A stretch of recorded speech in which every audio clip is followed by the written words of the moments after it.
ये सर में दर्द क्यों हो रहा है? चाय पीती हूँ, बेहतर महसूस होगा।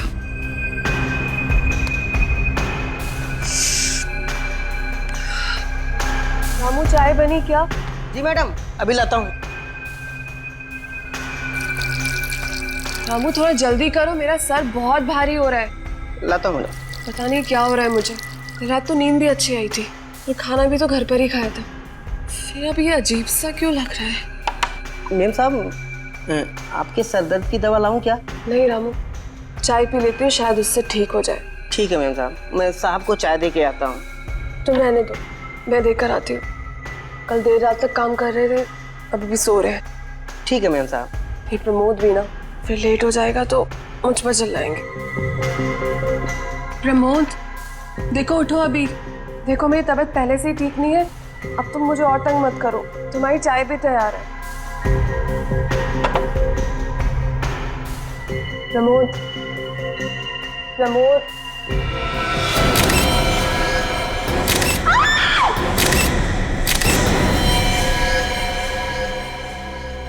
कैसे हो गया ये सब? मेम साहब, अपने आप को संभालिए, होनी को कौन टाल सकता है मेम साहब। लगता है काफी करीब से गोली मारी गई है छाती पे। और गोली लगते ही इसकी मौत हो गई, क्योंकि बेड से उतरने की भी कोशिश की हो, ऐसा देख के लगता तो नहीं है। कोई हाथापाई के निशान नहीं है। ऐसा लगता है कि जब खूनी ने गोली मारी तब ये गहरी नींद में सोए हुए थे। तुम इस घर के नौकर हो रामू? जी साहब। यहीं रहते हो? नहीं साहब, पास वाली बस्ती में रहता हूँ साहब। सुबह 7 बजे आता हूँ, घर का काम करता हूँ साहब, खाना बनाता हूँ और रात को 7 बजे चला जाता हूँ। अंदर कैसे आया तुम? साहब, मेरे पास घर की डुप्लीकेट चाबी है जो मेम साहब ने मुझे बना के दी है। उसी से साहब मैं दरवाजा खोल के अंदर आता हूँ, क्योंकि कभी कभी साहब और मेम साहब देर से उठते हैं। तो तुम्हारे पास इस घर की डुप्लीकेट चाबी भी है? जी साहब। तो जब तुम घर के अंदर दाखिल हुए तो कुछ अजीब दिखा घर के अंदर, या फिर घर के बाहर किसी को देखा जो गड़बड़ लगा?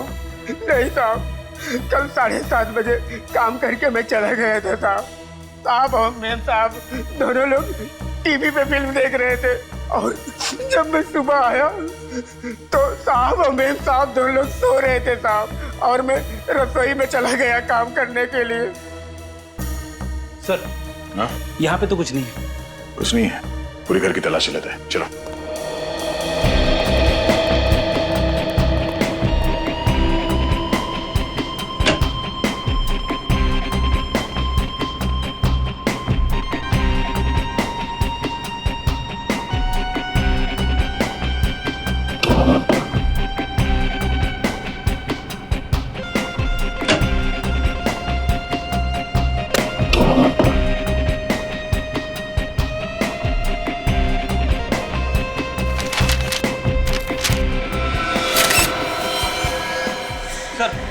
हाँ बेटे। स्टडी रूम में से गन मिली है। गोली चली है? साहब, इस बंदूक के बारे में मैं कुछ नहीं जानता हूँ साहब। मैं बेकसूर हूँ साहब, मैं बहुत ईमानदार हूँ साहब, मैंने कुछ नहीं किया साहब। ये लो, हमने तो तुमसे कुछ पूछा ही नहीं और तुम खुद ब खुद बोल पड़े। अब तो हमारा शक यकीन पे बदल गया है। प्रमोद जी का खून तुम्ही ने किया है। नहीं साहब, मैंने कुछ नहीं किया साहब। सुरेखा जी, आपका क्या कहना है इस गन के बारे में? सुरेखा जी, मैं आपसे पूछ रहा हूँ, आपने गोली चलने की आवाज सुनी थी? नहीं, मैंने कोई आवाज नहीं सुनी। और ये गन कहाँ से आई मुझे ये भी नहीं मालूम। जिस कमरे में आप सो रही थी उसी कमरे में आपके पति प्रमोद की गोली मार के हत्या हुई और आपने गोली चलने की आवाज नहीं सुनी है? सर, वॉशिंग मशीन के अंदर ये खून से सने हुए कपड़े मिले। इस कपड़े को तो पहचानती हैं आप? हाँ, ये तो मेरी नाइट ड्रेस है, लेकिन इस पे खून कहाँ से आया? आप जवाब दीजिए, इसमें खून कहां से आया? मुझे नहीं पता इस पे खून कहाँ से आया। सुरेखा जी, आप झूठ बोल रही हैं। मैं आपसे झूठ क्यों बोलूंगी? क्योंकि आपने अपने पति प्रमोद का खून किया है। मैं क्यों अपने पति को मारूंगी? मैं तो उनसे बहुत प्यार करती थी। झूठ। मैं झूठ नहीं बोल रही हूँ, मैंने कुछ नहीं किया। मैं बिल्कुल निर्दोष हूँ, मेरी बात का यकीन कीजिए। कैसे मान ले कि आप निर्दोष हैं? जिस कमरे में आप सोई थी उसी कमरे में आपके पति का खून हो गया। आपने गोली चलने की आवाज नहीं सुनी। आपको यह तक नहीं पता कि आपके पति की मौत कब हुई है? मेम साहब सच बोल रही साहब। चुप। कब से काम कर रहे हो तुम यहाँ? 3 साल से साहब। और मेम साहब को और साहब को मैंने कभी भी झगड़ते हुए नहीं देखा साहब। झगड़ते नहीं देखा इसका मतलब ये नहीं कि आपकी मेम साहब खून नहीं कर सकती। सुरेखा जी, आप इन्हें अपने पति का खून किया है और जो कुछ भी हुआ है आप साफ साफ बताइए हमें। मैं बिल्कुल निर्दोष हूँ। मैंने इनका खून नहीं किया है। मैं निर्दोष हूँ।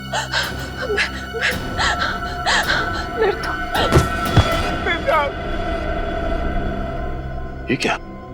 ये वाकई बेहोश हो गई है या बेहोश होने का नाटक कर रही है?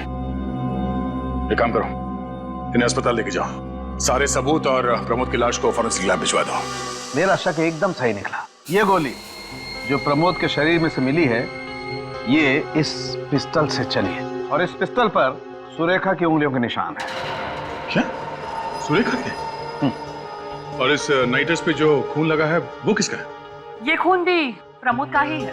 अच्छा, इसकी मौत कितने बजे हुई? रात तकरीबन 1 से 1:30 बजे के बीच। मतलब प्रमोद का खून सुरेखा ने किया है? लग तो कुछ ऐसे ही रहा है। हॉस्पिटल चलकर इस सुरेखा से मिलना पड़ेगा। सर, सारे सबूत सुरेखा की तरफ इशारा कर रहे हैं। मुझे तो लगता है उसने बेहोश होने का नाटक भी किया है।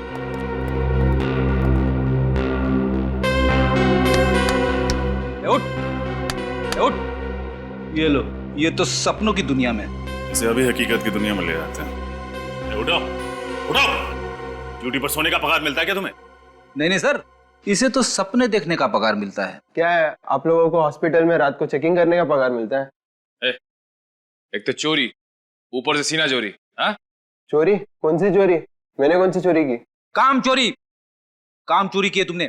जाओ ना, क्यों दिमाग खराब करते हो? वैसे भी पेशेंट को मिलने का टाइम खत्म हो गया। चलो कल 5 से 7 के बीच में आना। चलो, good night. Good morning. CID? Surekha ji इसी कमरे में है? जी सर। चलो दिखा।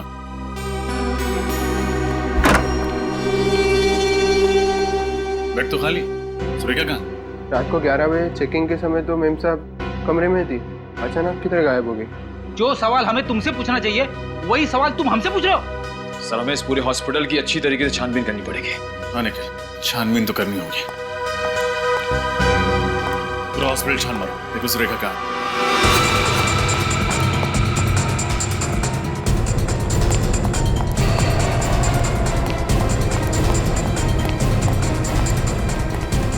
सब चेक कर लिया लेकिन सुरेखा नहीं मिली सर। वहां पे भी नहीं है। कैसे हो गया ऐसे? कहाँ है सुरेखा? साहब मुझे कुछ नहीं पता साहब, मैं तो यहीं पर बैठा था। बैठे हुए नहीं थे, सोए हुए थे। ये कपड़े देखे तुमने?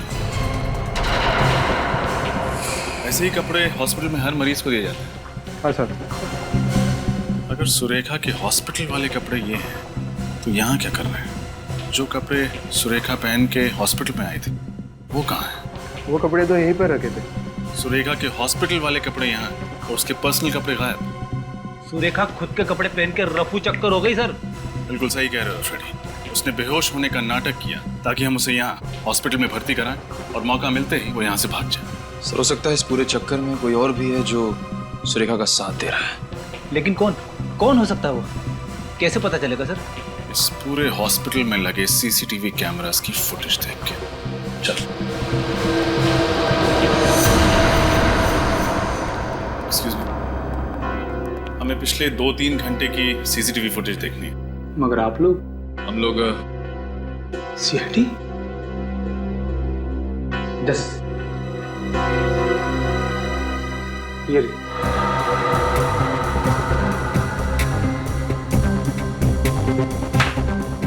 ये रही सुरेखा, मगर इसके हाथ में तो खुद के कपड़े हैं।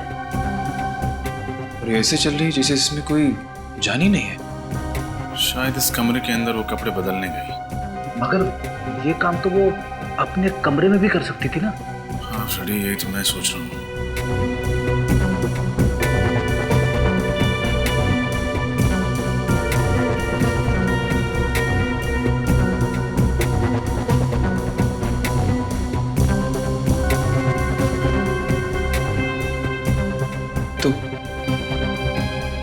ये सुरेखा तो हॉस्पिटल के गेट से बाहर चली गई। सुरेखा को अचानक हुआ क्या और हॉस्पिटल से निकल के वो गई कहाँ? पता नहीं किसकी नजर लग गई हमारी बेटी की खुशियों पर। उसका तो हंसता खेलता परिवार उजड़ गया। आप चिंता मत कीजिए माँ, भगवान पर भरोसा रखिए, सब ठीक हो जाएगा। इस वक्त कौन आ गया होगा, मैं देखती हूँ।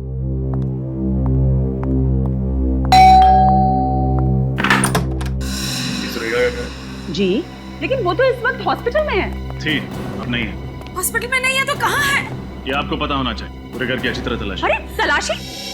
एक सेकंड, ऐसे कैसे आप तलाशी ले सकते हैं? आप लोग हैं कौन? सीआईडी। सीआईडी? मगर आपको तो मालूम है कि वो अपने पति प्रमोद की लाश को देखकर बेहोश हो गई थी। सब नाटक था ताकि वो हॉस्पिटल में भर्ती हो सके और फिर हमारी आंखों में धूल झोंक कर वहां से भाग सके। लेकिन सुरेखा ऐसा करेगी क्यों? आप उस पर झूठा इल्जाम लगा रहे हैं। आप बहुत अच्छे से जानते हैं सुरेखा, आपकी तारीफ। सर, ये हमारी बहू है, अमेरिका से आई है अपने भाई की शादी के लिए। आप सुरेखा की भाभी? जी। आपके पति मतलब कि सुरेखा के भाई आपके साथ आए? जी, वो मेरे साथ नहीं आए, उन्हें कुछ जरूरी काम आ गया था, लेकिन अब वो फ्लाइट में बैठ चुके हैं, कल तक पहुंच जाएंगे। सर, सुरेखा घर में नहीं है। बताइए, कहाँ छुपा के रखा आपने अपनी बेटी को? मैं क्यों छुपाऊंगी सर? क्योंकि आपकी बेटी सुरेखा जी ने अपने ही पति का खून किया है। क्या? जी हाँ। एक मिनट, आप लोगों के पास सबूत क्या है कि सुरेखा ने ही प्रमोद का खून किया? मौका वारदात से जो हमें गन मिली उस पर सुरेखा की उंगलियों के निशान। उसके अलावा खून करते वक्त जो कपड़े उसने पहने थे वो खून से सने कपड़े उसी की वॉशिंग मशीन से बरामद हुए। नहीं सर, मेरी बेटी अपने पति का खून क्यों करेगी? भला कोई अपने ही हाथों से अपना सुहाग उजाड़ सकता है क्या? पैसों के लिए उजाड़ेगी। पैसों के लिए? जी हाँ, पैसों के लिए सगा भाई भाई का खून कर सकता है, तो एक पत्नी अपने पति का खून क्यों नहीं कर सकती? नहीं सर, सुरेखा को पैसे की कोई कमी नहीं थी। उसके पिताजी ने सारी जायदाद उसके नाम कर दी थी, बंगला, गाड़ी, सब कुछ। आपको यकीन नहीं आता है तो मैं कागजात आपको दिखा देती हूँ।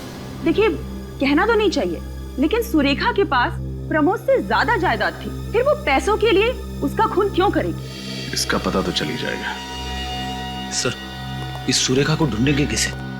कोई ना कोई रास्ता मिल ही जाएगा सुरेखा तक पहुंचने का। अब मैं अंदर आ सकता हूँ? आइए। क्या बात है? साहब, मैं सुरेखा जी के बारे में कुछ जानकारी देना चाहता हूँ। कौन है आप? सुरेखा को कैसे जानते हैं? साहब, मेरा नाम गौरव है। मेरी सुरेखा जी और प्रमोद जी के घर के पास ही किराने की दुकान है। वो अक्सर मेरी दुकान से ही खरीदारी करते। तो फिर? परसों रात में गांव के लिए ऑटो रिक्शा से स्टेशन जा रहा था। मेरी रात 2 बजे की ट्रेन थी। जब मैं घर से निकला तो मैंने देखा सुरेखा जी अपने घर के पास वाले पब्लिक पार्क में नंगे पैर नाच रही थी। क्या सुरेखा जी पब्लिक पार्क में नाच रही थी और वो भी नंगे पांव? साहब, मुझे भी बहुत अजीब सा लगा। रात के 1 बजे का वक्त थोड़ा ही होता है पब्लिक पार्क में नाचने का। एक मिनट, क्या कहा तुमने? कितने बजे? 1 बजे। रात के 1 बजे? जी हाँ।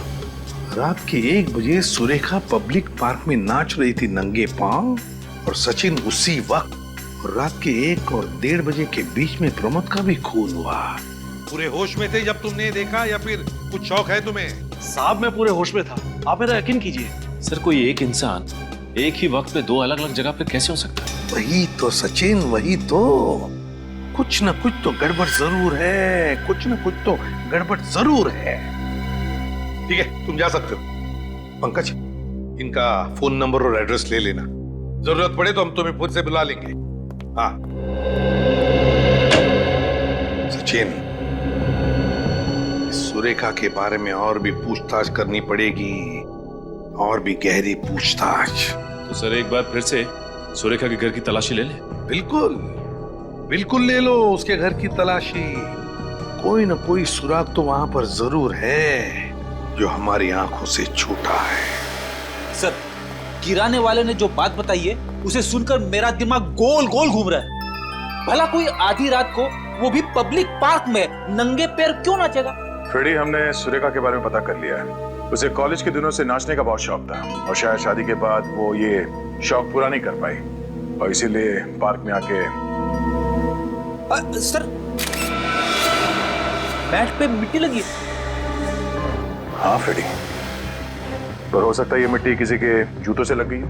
हमें ठोस सबूत चाहिए, इससे काम नहीं चलेगा। अंदर चल के देखते हैं। एक एक कमरा छान मारना, किसी भी चीज को नजरअंदाज मत करना। जल्दी।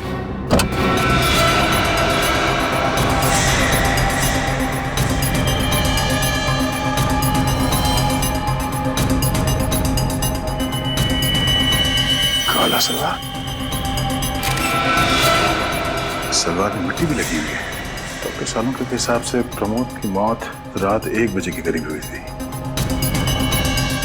और एक इंसान एक ही समय पे 2 जगहों पे कैसे हो सकता है?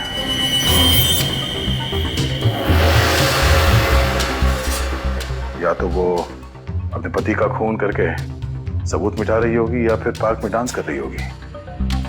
अब ये क्या चक्कर है? सर, सुरेखा की मेडिकल फाइल मिली है। अच्छा, ये क्या?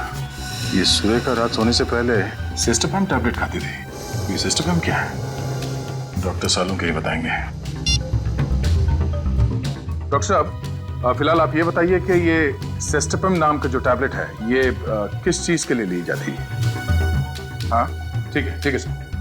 क्या हुआ? ये टैबलेट सिस्टोपैम एंटी डिप्रेसेंट है। मतलब सुरेखा को डिप्रेशन की बीमारी? पर ये बात सुरेखा की माताजी ने हमें क्यों नहीं बताई? सर कहीं ऐसा तो नहीं कि सुरेखा की माँ ने हमसे ये बात जानबूझ के छुपा के रखी हो? अब ये तो हमें ये डॉक्टर बताएंगे जिसने सुरेखा को ये दवाई प्रिस्क्राइब की थी, डॉक्टर जितेन। ये 2 गोलियां ले लीजिए, इससे तुम्हारी दिमागी दृश्य कम हो जाएंगे। मनसुख, इन्हें ले जाइए। आइए।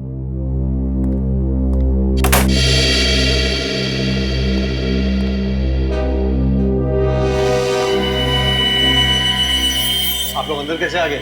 अपॉइंटमेंट ली?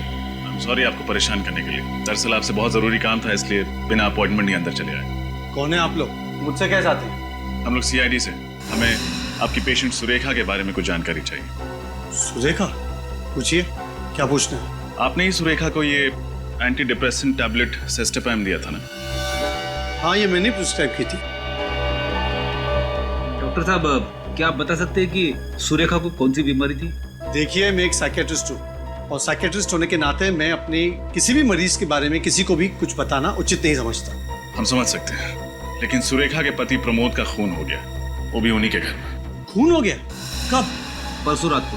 परसों रात को? और हमेशा के कि सुरेखा ने अपने पति का खून किया, और खून करने के बाद वो गायब हो गई। जी हाँ, दरअसल बात यह है कि सुरेखा हमारे सामने बेहोश हो गई और जब हमने उसे अस्पताल में भर्ती किया तो वो अस्पताल से भाग गई। भाग गई? डॉक्टर साहब, अगर आप हमें बता देंगे कि सुरेखा को क्या बीमारी है तो हमें केस सॉल्व करने में आसानी हो। देखिए, मैं कैसे? देखिए प्लीज, आप बताएंगे आपने उसे ये एंटी डिप्रेसेंट क्यों दी थी? क्या उसे किसी किस्म का डिप्रेशन था? जी, सुरेखा को डिप्रेशन नहीं था। सुरेखा को दरअसल नींद में चलने की बीमारी थी। नींद में चलने की बीमारी? जी। सर कहीं ऐसा तो नहीं कि सुरेखा ने नींद में ही अपने पति का खून कर दिया? डॉक्टर साहब, नींद में चलने वाला आदमी नींद में खून कर सकता है? वेल, हाँ भी और ना भी। मतलब क्या सुरेखा ने इससे पहले भी नींद में कोई अजीब सी हरकत की थी? प्रमोद ने मुझसे कहा था कि एक बार रात को वो जब उठा तो सुरेखा बिस्तर पे नहीं थी। पूरा घर छान मारने के बाद उसने देखा सुरेखा घर पर भी नहीं थी। फिर वो जब उसे ढूंढने के लिए बाहर निकले तो उसने देखा कि सुरेखा पब्लिक पार्क में नंगे पांव नाच रही थी। पब्लिक पार्क में नाच रही थी? जी। इसका मतलब सर किराने वाला सच बोल रहा था? उसे बचपन से नाचने का शौक भी तो था। ये मुमकिन है, क्योंकि इंसान अपने कॉन्शियस यानी सचेतन अवस्था में जो चीज पसंद करता है वही चीज वो अपने सबकॉन्शियस यानी अर्ध चेतन अवस्था में करता है, भले वो नींद में क्यों ना हो। लेकिन डॉक्टर साहब, नींद में कोई किसी का खून कर सकता है? वेल, इस संभावना को नकारा नहीं जा सकता, क्योंकि कुछ साल पहले अमेरिका में एक ऐसा केस हुआ था जहाँ पे एक आदमी ने अपने भाई का खून कर लिया और कोर्ट में यह साबित हुआ कि वो अपने भाई से बेहद नफरत करता था। इसलिए उसने अपने भाई को अपने सबकॉन्शियस यानी अर्ध चेतन अवस्था में मार डाला। लेकिन सर, सुरेखा की बातों से तो ऐसा लग रहा था कि वो अपने पति से बहुत प्यार करती थी। समझ में नहीं आ रहा। डॉक्टर साहब, जहां तक मुझे पता है अर्ध चेतन अवस्था में कोई आदमी चीजों को छुपाएगा नहीं। Am I right?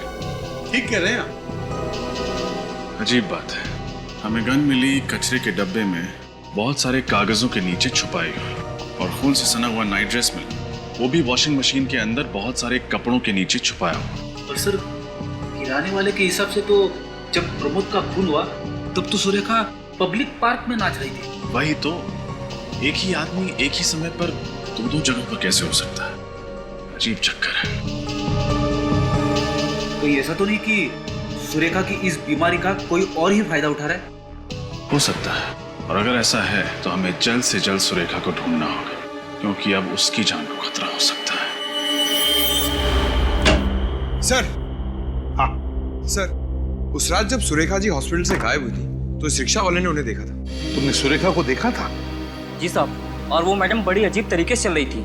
अजीब तरीके से मतलब खोई खोई भी लग रही थी। खोई हुई सी लग रही थी? जी हाँ, और एक बात और, एक आदमी उनका पीछा भी कर रहा था। एक आदमी उसका पीछा कर रहा था? जी हाँ। तो क्या तुमने उस आदमी को देखा है? जी। तो उसकी शक्ल बनवा सकते हो, स्केच? जी हाँ, बिल्कुल बनवा सकता हूँ। वो आदमी ऐसा ही दिखता है? जी हाँ, बिल्कुल ऐसा ही दिख रहा था। लाइए, दीजिए।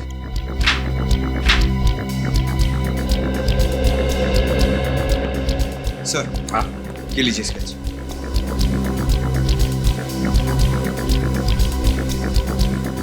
अच्छा, तो ये है वो आदमी जो सुरेखा का पीछा कर रहा था। रेडी? क्या हुआ? कुछ नहीं सर। सर, इस आदमी को मैंने कहीं देखा है। तुमने देखा इस आदमी को? हाँ सर। कहाँ पर? याद करो, याद करके बताओ। याद आया सर, इस आदमी को मैंने डॉक्टर जितेन के कैबिन में से बाहर निकलते हुए देखा। डॉक्टर जितेन के कैबिन से बाहर निकलते हुए देखा था इसे? कहीं इस आदमी ने तो नहीं सुरेखा को अगवा किया? डॉक्टर जितेन के पास जाकर पूछताछ करो, पता लगाओ इस आदमी के बारे में। आप लोग फिर से? माफ कीजिएगा, आपसे फिर से मिलना जरूरी था, क्योंकि सुरेखा की जिंदगी और मौत का सवाल है। क्या हुआ सुरेखा का? मिल गई वो? जी नहीं, अभी तक तो नहीं मिली। यह आदमी कल आपके कैबिन में से बाहर निकला था जब हम यहाँ पे आए थे। आप इसे बुला सकते हैं? ये तो मेरा असिस्टेंट मनसुख है, लेकिन इसका सुरेखा के साथ क्या लेना देना? हमें शक है कि इसी ने सुरेखा को अगवा कर लिया। क्या मनसुख ने सुरेखा को अगवा की? हाँ, मनसुख आपकी क्लिनिक में कहीं दिख नहीं रहा। आज काम पे नहीं आया क्या? नहीं, वो सुबह उसका फोन आया था और कह रहा था कि उसकी माँ की तबीयत अचानक खराब हुई है, इसलिए 3-4 दिनों तक नहीं आएगा। लगता है हमारा शक सही निकला है। मनसुख के घर का पता मिलेगा? हॉस्पिटल वालों ने जो मनसुख का एड्रेस दिया था यही है ना? हाँ सर, लेकिन मुझे लगता नहीं कि मनसुख को हमें देख के खुशी होगी। हमें देख के किसे खुशी होती है? मुझे मायूस हो जाता है, क्योंकि जानता है कि उसका वक्त पूरा हो गया।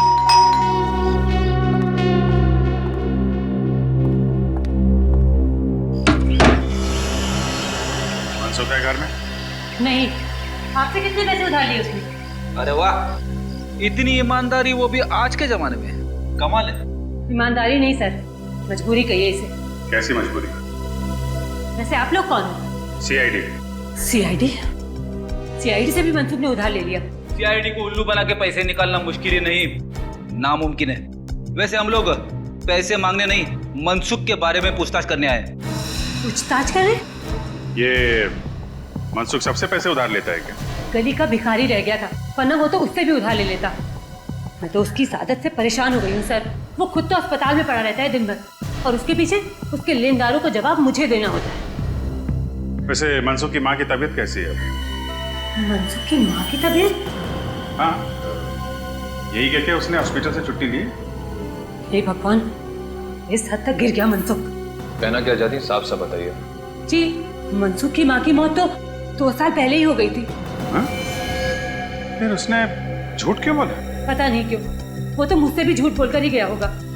आपसे क्या बोला? कहाँ जा रहा है? वो कल दोपहर को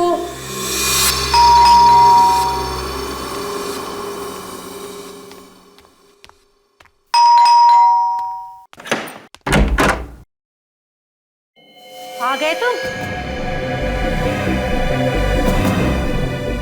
कब सुधरोगे तुम? मैं कुछ कह रही हूँ। अरे कुछ बोलते क्यों नहीं हो? और ये तुम्हारे हाथ में क्या है? अरे छोड़ो। तो यहाँ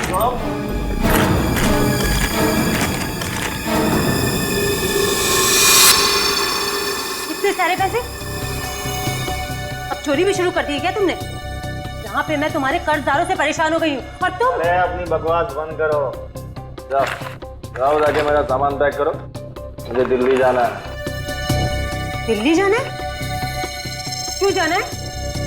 अरे हॉस्पिटल का कुछ सामान खरीदना है, ये वैसे मुझे डॉक्टर साहब ने दिए।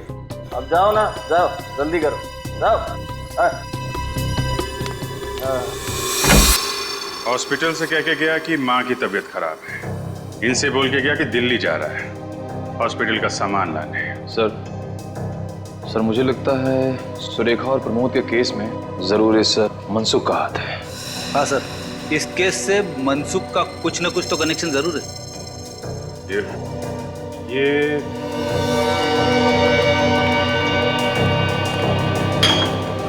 शराब की बोतलें, इस मनसुख को शराब पीने की आदत है क्या?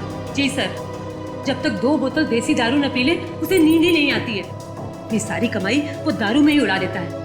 यहाँ तक कि मेरे पिताजी ने उसकी नौकरी लगवाई कलकत्ता में, उसने जाने से मना कर दिया। मना कर दिया? क्यों? क्योंकि उसकी मनपसंद देसी दारू यही मिलती, मुंबई में। सर सुरेखा को अगवा करके जो पैसे मनसुख को मिले हैं वो पैसे उसने देशी दारू पे ही उड़ाए होंगे। समझे फ्रेडी? देशी दारू।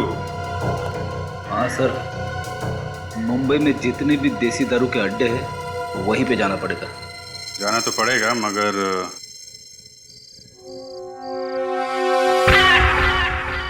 गुड। अच्छा, याद है ना तुम्हें क्या करना है? हाँ, मनसुख के बारे में पूछताछ करनी है। Very good. और अगर कोई पूछे कि तुम कौन हो तो यही कि मैं एक सीआईडी ऑफिसर फ्रेडी हूँ। तेरे की तुम फ्रेडी नहीं हो, तुम एक टपोरी हो, पप्पू टपोरी, समझे? आई एम सॉरी सर, मैं तो भूल ही गया, मैं पप्पू टपोरी और मैं कल्लू टपोरी। ठीक है, सिर्फ इतना याद रखना कि तुम मुन्ना भाई के गैंग के आदमी हो और मनसुख को ढूंढ रहे हो, क्योंकि मनसुख ने मुन्ना भाई से पैसे उधार लिए हैं लेकिन वापस नहीं लौटाया है। समझ गए सर? गुड। अब जाओ और ओवर एक्टिंग मत करना, समझे? जैसे ही कुछ पता चले मुझे फोन करना। निकल लो।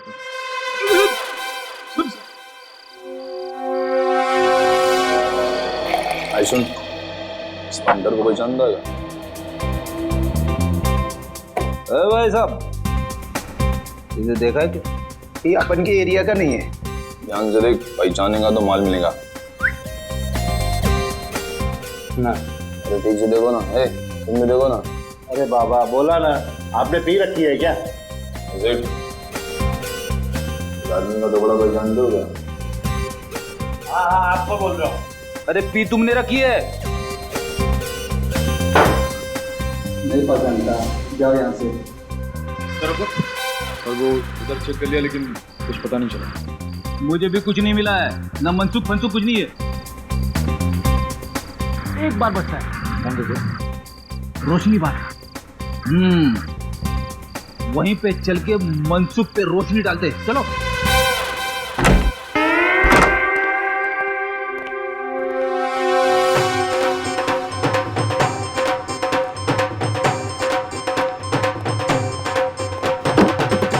अरे फटाफट बोल, क्या चाहिए? मौसमी, नारंगी, अंगूरी? ये आदमी चाहिए।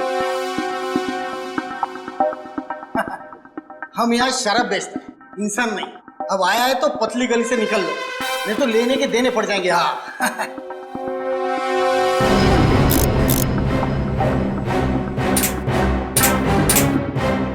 एक गोली शरीर के अंदर जाएगा और तुम 4 कंधे पे इधर से बाहर जाएंगा।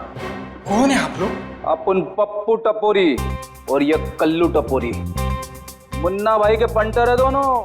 मुन्ना भाई? पहली बार नाम सुना है मैंने। बड़ा डेंजर आदमी है, लोग उसका नाम लेने से डरते हैं। कोई उसका नाम लेगा नहीं तो तुम सुनेगा कैसे? अच्छा, ऐसा है क्या? अब चल फटाफट बता, मनसुख पिछले 10 घंटे में इधर आया था कि नहीं आया था? देख, उसने मुन्ना भाई से पैसे उधार लिए और फिर गायब हो गया, समझा? देख, अगर तुम अपन को बताएगा कि मनसुख किस कोने में गिरा पड़ा है तो अपन तेरे को मालामाल कर देगा। सचमुच? तुम अपन को इनाम देगा तो अपन तुम्हारा काम क्यों नहीं करेगा? फटाफट बता, मनसुख किधर है? कल रात को मनसुख इधर आया था। हाँ, फुल 2000 रुपया और रहने के लिए कमरा मांगा। अपन ने सिर्फ 500 रुपए में उसको पीछे वाला खोली दिया सोने के वास्ते यार। अब चल फटाफट दिखा उसका खोली किधर है। अपना धंधे का टाइम है ना, अपन अभी नहीं आ सकता है यार। अभी नहीं तो कभी नहीं। वाह, वो नहीं तो हो गया। आइए दिखाता हूं मैं आपको। नारंगी, मौसम्बी, कुछ भी पिला दे, सोडा नहीं तो पानी पिला दे। ना ना ना, ना सोडा ना पानी, अपन को तो सिर्फ दारू पिला दे। आज तो अपन फटे तक दारू पिएगा। बहुत सारा माल है अपने पास, बहुत सारा। ओ नहीं,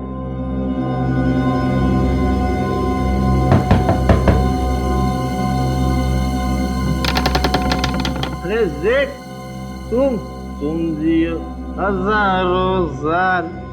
सेठ, अभी अपन तुम्हारे पास ही आने वाला था। वो क्या है ना, दारू खत्म हो गया है, 2 बोतल चाहिए बस। अरे मनसुख, पहले इन लोगों से मिल ले। कौन है लोग, यहाँ क्या कर रहे? सेठ, मैंने तुमको एक कमरे का पूरा भाड़ा दिया है, वो भी एडवांस में। इस कमरे में से मैं ही रहूंगा। हाँ। अरे मनसुख, तेरी बकवास बंद कर और इनकी बात मान ले। जो मानो इनकी बात में? कौन है ये लोग? अरे ये मुन्ना भाई के आदमी लोग हैं। मुन्ना भाई? कौन मुन्ना भाई? वही मुन्ना भाई जिससे तूने पैसे उधार लिए थे। अरे इनके पैसे लौटा दे वरना तेरी हड्डी पसली एक कर देंगे ये। लेकिन मैं किसी मुन्ना भाई को जानता ही नहीं, ना मैंने किसी मुन्ना भाई से पैसे उधार लिए। देखिए, आप लोगों को कोई गलत फहमी हुई है, आप लोग जाइए, जाइए। आप जाएंगे, लेकिन पहले तुझे साथ लेके जाएंगे सीआईडी ब्यूरो। सीआईडी? आप लोग सीआईडी से? हे भगवान, कहाँ फंस गया मैं? लोगों को दारू पिला के उनके घर बर्बाद करते हो, तुम्हारा तो भविष्य हम बर्बाद करेंगे। सीआईडी वाले को क्या हुआ? मैंने कोई गुनाह नहीं किया है, कोई गलत काम नहीं किया है मैंने। सब याद आ जाएगा, पहले तुम्हारा नशा उतारना पड़ेगा। सुरेखा को किडनैप किया, उसके पति का खून किया तूने? नहीं सर, तो प्रमोद के खून से मेरा कोई लेना देना नहीं है सर। मैं कसम खाकर कह रहा हूँ, मुझे इस बारे में कुछ नहीं पता सर। अच्छा, तो जब सुरेखा हॉस्पिटल से बाहर गई तब तुमने उसका पीछा क्यों किया? सर, सुरेखा को नींद में चलने की बीमारी थी। उन्हें पता था कि वो रात को नींद में चलकर हॉस्पिटल से बाहर आएगी, इसलिए उन्होंने मुझे पीछा करने को कहा सर। किसने? कौन था वो आदमी? सर, करीब 25-27 साल का आदमी था। उसका कद छोटा था सर। नाम? मुझे उसका नाम नहीं पता सर। सर, उसने मुझसे कहा कि वो सुरेखा का दोस्त है और वो सुरेखा की सुरक्षा की चिंता करता है सर। तो तुमने ये काम उसकी मदद के लिए किया है? तो ये दारू के पैसे कहाँ से आए? कर्जदारों के पैसे कहाँ से चुकाने वाले थे तुम? मैं मानता हूँ कि मैंने ये काम पैसों के लिए किया, पर सर मैंने किसी का खून नहीं किया है सर। सर, सुरेखा को बंगले में छोड़ने के बाद मुझे सुनने में आया कि सुरेखा के पति प्रमोद का खून हो गया है। सर, सीआईडी वालों को सुरेखा पर शक है। मैं डर गया था सर। मुझे लगा कि जब तक ये मामला ठंडा नहीं हो जाता मैं पैसे लेकर कुछ दिनों के लिए गायब हो जाता हूँ। बस सर, मैंने कुछ नहीं किया है सर। सर, आपको लगता है आदमी सच बोल रहा है? 25-27 साल का छोटे कद का आदमी जो अपने आप को सुरेखा जी का दोस्त कहता है, कौन आ सकता है? उसने इस काम के लिए तुम्हें क्यों चुना? क्योंकि सर, मैं साइकोलॉजिस्ट डॉक्टर जितेन की क्लिनिक में कई सालों से काम कर रहा हूँ। मुझे मालूम था कि सुरेखा उनकी पेशेंट है। मैं उनकी बीमारी से अच्छी तरह से वाकिफ था और सर वो मुझे पहचानती थी, इसलिए मुझे पता था कि जब वो जागेगी वो मुझे देखकर चौंकेगी नहीं। क्या मतलब है तुम्हारा? दरअसल सर, ऐसे मरीज नींद में कहीं भी चले जाते और जागने के बाद अगर वो अपने आप को किसी अनजान जगह या अनजान लोगों के बीच पाते तो बौखला जाते सर वो। और सुरेखा मुझे जानती थी, इसलिए मुझे पता था कि ऐसी कोई तकलीफ नहीं होगी सर। इस वक्त सुरेखा कहाँ है? सर, मुझे नहीं पता, मुझे कुछ नहीं पता सर। सर, उस आदमी ने मुझे कहा कि सुरेखा जी जब जाग जाए तो उसे समझा बुझाकर एक बंगले में छोड़कर आना। सर, उसके बाद क्या हुआ मुझे कुछ नहीं पता सर, मैं सच कह रहा हूँ। सर, कहीं सुरेखा अभी भी उस बंगले में तो नहीं है? कहाँ है वो बंगलो जहाँ तुमने सुरेखा को छोड़ा था?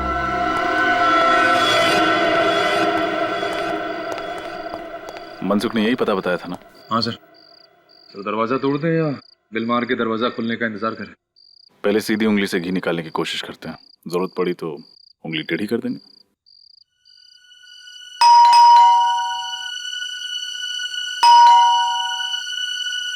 दरवाजा तो खुल नहीं रहा है, उंगली टेढ़ी करे। लेकिन दरवाजा तोड़ेंगे नहीं, कोई और रास्ता ढूंढते हैं अंदर घुसने का।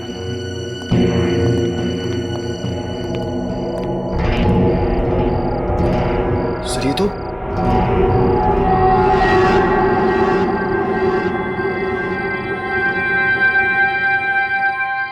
ये तो सुरेखा है।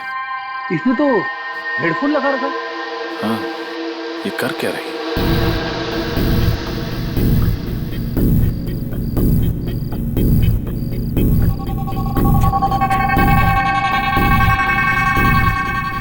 सर ये तो पंखे पे लटकने की तैयारी कर रही है। अंदर चलो।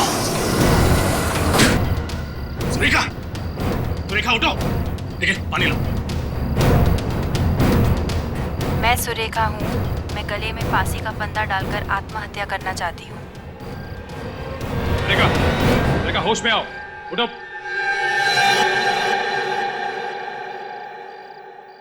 ये मैं क्या कर रही थी? आप फांसी लगाने जा रही थी। फांसी? जी हाँ, इस हेडफोन्स के जरिए आपको सम्मोहित किया जा रहा था। सम्मोहित? मैं सुरेखा हूँ। मैं गले में फांसी का फंदा डालकर आत्महत्या करना चाहती हूँ। मगर सर, ये आवाज तो सुरेखा की नहीं है, किसी और लड़की की है। हो सकता है ये जो कोई भी लड़की है, वे नहीं चाहती कि सुरेखा जिंदा रहे और उसी ने इनके पति प्रमोद का खून किया। हो सकता है। ये सब क्या हो रहा है मेरे साथ? मुझे कुछ समझ में नहीं आ रहा। आप घबराइए मत, हम इस सब की तह तक पहुंचे। मगर सर, हमें पता कैसे चलेगा कि इस सब के पीछे कौन है? इसी जगह पर खूनी का इंतजार करके, क्योंकि जिस लड़की की भी आवाज इस हेडफोन से आ रही वो यहाँ वापस जरूर आएगी। ये देखने की सुरेखा जिंदा है या फिर मर गई है।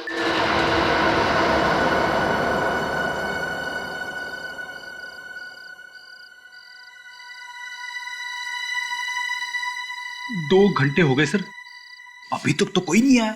सब्र करो फ्रेडी, सब्र का फल मीठा होता है। सब मेरे साथ ही क्यों होता है?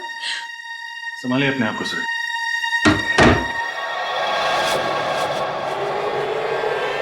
माय गॉड, यहाँ पर तो सिर्फ रस्सी है। सुरेखा कहाँ गई? सुरेखा पहुंच गई। सुरेखा यही है, जिंदा है। और तुम लोगों का पर्दाफाश हो चुका है। कौन है आप लोग? हम लोग सीआईडी से। सीआईडी? कहाँ भाग रहे हो? कमर में दर्द हो जाएगा। कौन है आप लोग? बोलिए। और मुझे मारना क्यों चाहते थे? क्या आप इन्हें नहीं जानती? जी नहीं, मैं इनसे पहली बार मिल रही हूँ। पर तो फिर ये लोग आपको क्यों मारना चाहते? इस बात का जवाब तो यही दोनों देंगे। क्यों मारना चाहते हो तुम सुरेखा को? हमने ये सब उसके कहने पे किया था। किसके कहने? जिसका ही प्लान था। किसका प्लान था? कुछ समझ नहीं आ रहा है माँ, हो क्या रहा है? मेरी भी कुछ समझ में नहीं आ रहा कि ये सब क्या हो रहा है। माँ, सुरेखा दीदी और प्रमोद जीजू का आपसी रिश्ता कैसा था? मतलब उनके बीच में कोई तनाव या झगड़ा हो रहा हो, या फिर जीजू का किसी और लड़की के साथ अफेयर हो और ये बात दीदी को पता चल गई हो, दीदी ने गुस्से में आकर उन्होंने जीजू का खून कर दिया हो। शर्म आनी चाहिए तुम्हें अपनी बहन के बारे में ऐसे बोलते हुए। तुम अपनी बहन के बारे में ऐसे सोच भी कैसे सकते हो? बस बस बस माँ, बस कीजिए। आपको भी सुरेखा पर ही शक है? शक नहीं है, लेकिन सारे सबूत उन्हीं की तरफ इशारा कर रहे हैं और सीआईडी को भी यही लगता है। मैं देखता हूँ।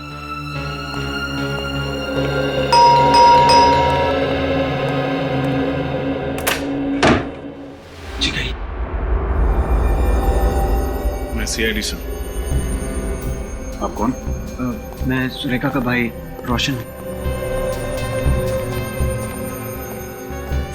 कहाँ है मेरी बच्ची? कुछ खबर मिली उसकी? पता चला, लेकिन क्या? लेकिन उसे बचा नहीं सके। बचा नहीं सके? कहाँ है सुरेखा? क्या हुआ उसको? उसने आत्महत्या कर ली। उसने आत्महत्या कर ली। नहीं, ऐसा नहीं हो सकता। कह दो कि ये सब झूठ है। सुरेखा में छोड़ के ऐसा नहीं जा सकती। भगवान के लिए कह दीजिए कि ये सब झूठ है। भगवान ने आपकी बात सुन ली है। आप क्या कहना चाहते हैं? यही कि आपकी बेटी सुरेखा मरी नहीं है, जिंदा है। सुरेखा जी। माँ, मेरी बच्ची। भाभी, आप लोगों ने हमसे झूठ क्यों कहा? उसका जवाब है ये दोनों। आइए।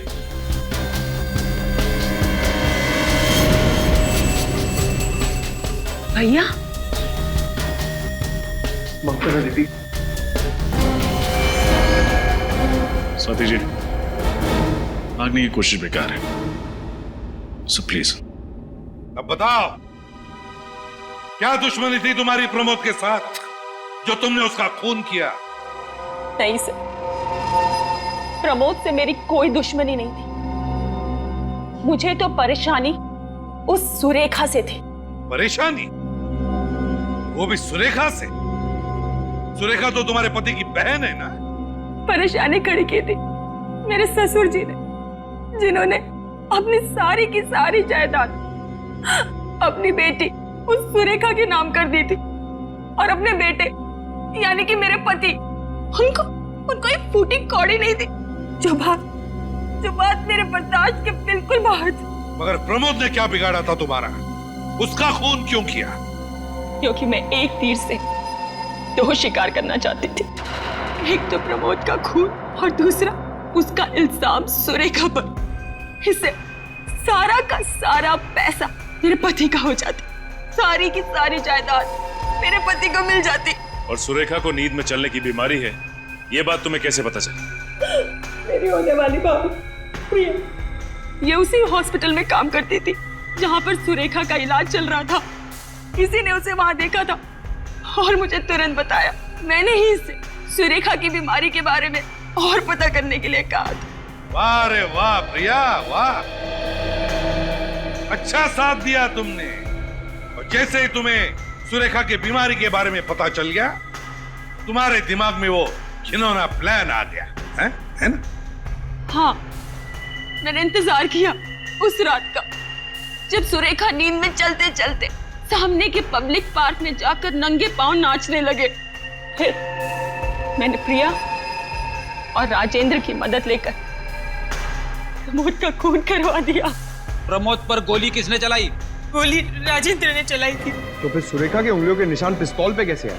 मैं अच्छे से जानती थी कि सुरेखा जब नींद की अवस्था में चलते चलते बाहर जाएगी तो वो कपड़े जरूर बदलेगी, इसलिए मैंने उसके कपड़ों के ऊपर पिस्तौल रख दी थी। और उसने वही किया जो मैं चाहती थी। उसने कपड़ों के ऊपर से पिस्तौल उठाई और उसकी उंगलियों के निशान उस पर आ गए। सब कुछ प्लान के मुताबिक चल रहा था, यहाँ तक कि सुरेखा के आत्महत्या का प्लान भी। पर पता नहीं आप लोग कहाँ से आ गए और सारा प्लान चौपट हो गया। चौपट तो तुम तीनों की जिंदगी हो गई। जिस दिन हम तुम्हारे प्लान के बारे में सब कुछ समझ गए, बस तुम्हारे मुंह से सुनना चाहते थे। अब शायद तुम तीनों को फांसी ही होगी। तब तक जेल की सलाखों के पीछे सड़ते बैठना